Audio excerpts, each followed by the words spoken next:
from 15 years, the total time frame was 15 years of infertility. The moment we walked in agreement together, not just a moment we walked in agreement as the head of the house of what the Lord was saying or what she wanted the Lord, like the moment we both said together, we're going to knock on this door together, the door opened. Wow.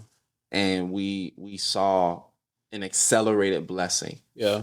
And again, I believe that's why the power of covering is so significant, because the church that we were at, now still at, the amount of people that invested in us and our story accelerated that blessing even more. What are some of the things that you guys were dealing with during these times of like pastoring, shepherding, also, starting churches, closing churches, but at the same time, still pressing forward through what God has called you to do? Because, you have a heart, you want to have kids, you want to have fathers, you want to be a mother and all these things. What are some of those things that you guys were dealing with? Yeah, so privately, our marriage was weak when we first started. When we started off weak, I don't think we both had great examples of what it meant to have a kingdom marriage. And so it started off very weak.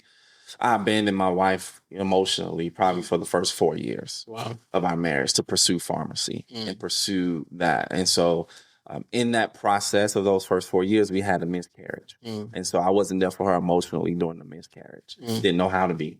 And so it was one of the greatest regrets in my life. And so we continue on, through that. We had another pregnancy, and then that baby, we had a miscarriage as well. So that's 2 miscarriages. The challenge is the 2 miscarriages. One was early on in the marriage, and the second one was like 7 years later. So we had a span of 7 years where it was no pregnancy at all. Wow. It couldn't work. It wasn't happening. And so all of that to say, we ended up just really, really feeling like, okay, she felt broken, didn't want to say it. I felt like, okay, we were not trusting God by choosing other options. So we were very on 2 separate pages about what to do. And so I felt like, man, we really should pursue other options. Maybe the Lord is causing us to knock on other doors. And she really wanted natural birth. She felt like that's what the Lord said to her. And so in that process, we were on 2 different pages. And then what we did was, the moment we both came in agreement, that's when the Lord started to move. And I just believe in that, walking in agreement in marriage. Yeah. And so once we came into agreement that we will wait for 3 years, see if it happens naturally. If it doesn't happen naturally, we would choose adoption. And it didn't happen naturally. We chose adoption. The moment we went through the door of adoption, 6 months later, our son was born. Wow.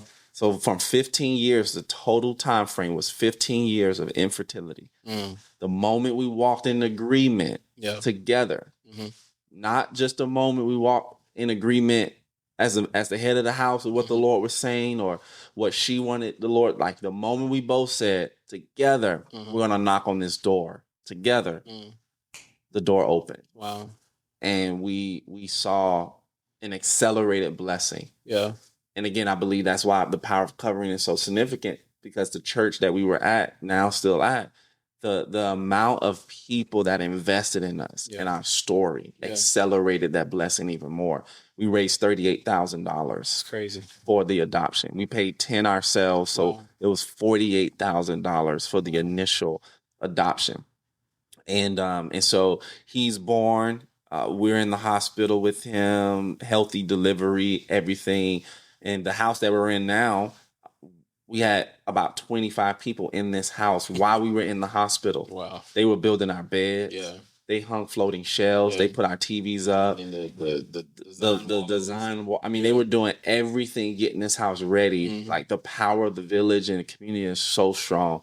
And the thing that we didn't have when we first moved here was so strong in the right timing, in the right season. Yeah. So when we walked through the thresholds of our new house with our new baby, his crib was set up. The nursing area was set up. Everything was the whole house. We didn't have to do anything. That's how many people came and supported us in that journey. And so, yeah, man. So for 15 years, infertility, 6 months, accelerated blessing. and now he's 3 years old. Yeah. For a guy that's watching this and that's listening, it's like, man, you speaking directly to me. Yeah. Like, encourage that. I've never said that publicly. Really? I've never said that publicly. One face. I've never said that publicly. Wow. The reason why I never said that publicly is because how embarrassing it can be. A lot of shame that comes with that. Yeah. The reason why I say it publicly now is because I know my manhood isn't tied to children that I can produce. Come on. My manhood is tied to my sonship to Jesus Christ. And so me knowing who my father is, me knowing that I'm a son of the living God, me knowing my rightful place in the kingdom of God has helped me to not worry about worldly manhood and what defines worldly manhood. And even in biblical times, men were defined by the families that they can build. Yeah. They were defined by how many wives they had, how many cattle they had, how many sons they can produce. They were defined by that. But a lot of times God didn't choose men based on worldly definitions. Yeah. He chose men based on their heart. Yeah. And so for me, I'm able to say that now publicly, and to guys who feel like, man, this is embarrassing, this is shameful, this is not right, this isn't my wiring. I want them to know that if you believe with your whole heart that you are a son of God, then what you produce naturally doesn't define you. Yeah. What you produce spiritually is what defines you. Yeah. And so you could still produce spiritual sons. Yeah. And that's what I was doing. I didn't realize I still had spiritual sons.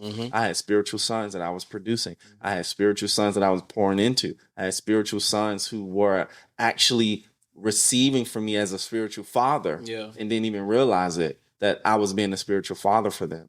And so for me, if there was a guy out there that's like, you know, you're speaking to me because this is my story, my question to you is that going to be the end of it? That's good. If that's going to be the end of it, then the enemy's won. Yeah, 100%. God wins when you say that's not the end of my story. Yeah. My legacy is not in, that's what the world tells us. Yeah. It's in the seed that we can produce naturally. No, it's in the seed you produce spiritually. Because even with these natural kids, they all not out here following the Lord. That's right. They all are not out here receiving from the Lord. You still got to produce more seeds. Yeah. Yeah. The natural seed is not the last seed. Yep. For me, it wasn't the first seed, but for you, it's not the last seed. So if you produce naturally, that's not the last seed, brother. You got to throw some spiritual seeds out there. Yeah. You got to plant some spiritual seeds. You got to begin to produce in the spirit. Yeah. Because you can produce a boy and you can produce a man, but are you producing a man of God? Yeah. You know, are you producing a man of God? And so that's what I would speak to men. You're not done. That's not it, brother. Yeah.